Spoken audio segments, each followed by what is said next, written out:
Ada banyak cara untuk meningkatkan ekonomi sebuah negara, mulai dari membuat kebijakan yang pro rakyat, kemudahan berusaha, kesamaan peluang di dalam akses pendanaan, pasar bebas yang diterapkan tanpa intervensi regulator yang memihak ke perusahaan besar atau ke perusahaan BUMN, pasar adil atau fair market, bertumbuh pada kualitas dan servis, bukan pada kekuatan modal besar dan keberpihakan peraturan yang direkayasa. Membiarkan IKM atau industri kecil menengah untuk mengkopi merek-merek besar dunia, membiarkan mereka tanpa izin berusaha untuk membuat atau memproduksi barang-barang apapun tanpa izin itu, karena barang itu tidak dimakan, tidak dimasukkan ke mulut yang mungkin berefek bisa mematikan. Beda dengan industri makanan, jamu, obat-obatan, ini harus dijaga karena benda-benda ini tadi adalah sesuatu yang dimasukkan ke tubuh manusia dan itu harus dijaga. Sekali lagi, kalau pupuk, fashion, benda beginian nggak akan ada yang makan, ya biarkan saja tanpa izin, biarkan pasar yang memutuskan. Ada lagi cara membangun ekonomi Indonesia yang lebih agresif, sampai saat ini belum dilakukan oleh pemerintah, yang coba kita usulkan, semoga bermanfaat. Kepada Pak Presiden, kita tidak saling kenal, bagaimana kita bersahabat lewat udara saja. Cara ini akan lebih cepat dan lebih baik karena tidak mengganggu konstelasi politik di sekitar istana. Pak Jokowi, bersama ini kita bermaksud menyampaikan ide untuk memajukan bangsa Indonesia ini, ekonomi Indonesia ini, melalui strategi ekonomi yang banyak dibicarakan saat ini, yaitu MMT. Proyek ini kita sebut namanya Jokowi Boys, atau bahasa lainnya adalah anaknya Pak Jokowi. Prinsip sederhananya begini, kita ingin membangun ekonomi mikro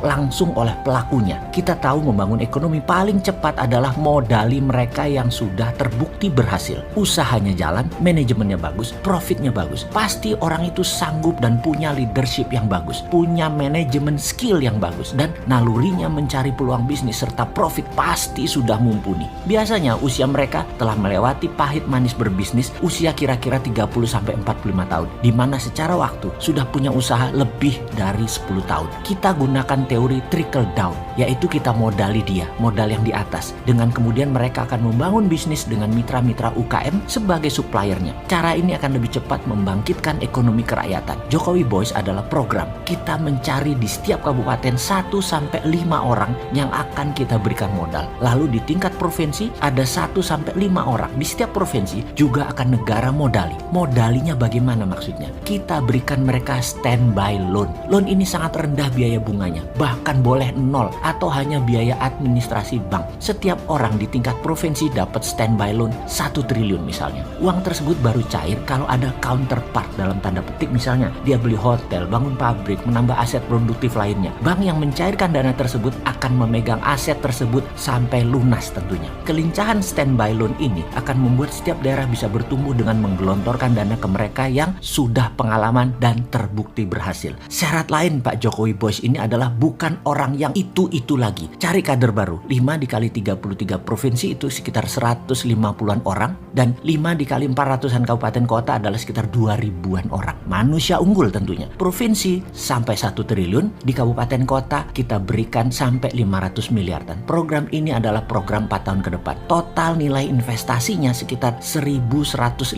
triliun, di mana APBN nasional adalah per tahun 2.000 triliun, atau 4 tahun adalah 8.000 triliun. Anggaran Jokowi Boys ini sekitar 15%-an dari APBN, dan dana ini bukan dana hilang. Ini investasi karena kembali semuanya. Bukan seperti bansos yang ternyata dimakan juga sama pejabatnya. Bank BUMN dan lembaga keuangan milik negara mampu menangani hal ini karena uang beredar nasional adalah 6.000 triliun. Bank BUMN menangkap lebih dari 60%-nya. Kita tahu UKM dan IKM itu tumbuhnya bisa 30% per tahunnya. Demikian juga pengusaha swasta. Kalau menggunakan trickle down teori ini, strategi ini akan terukur kemajuannya dan pertumbuhannya. Dalam 4 tahun, setiap tahunnya pertumbuhan nasional garansi akan tumbuh lebih dari 9% karena didorong oleh 2.000-an orang utama yang akan mengangkat 10 juta orang langsung dan tidak langsung, yang akan meningkatkan ekonomi 20%-an per tahun. Saya yakin Pak Presiden punya tim yang mampu menyeleksi, mengawasi, menumbuh kembangkan orang pilihan tersebut untuk jadi agent of changes ekonomi nasional. Oh iya, pastikan satu hal lagi Pak Presiden, mereka yang terpilih nanti pastikan mental dan ideologinya patriotis, nasionalis, NKRI garis lurus. Lalu pastikan jangan kasih ke Bosman Mardigu ya.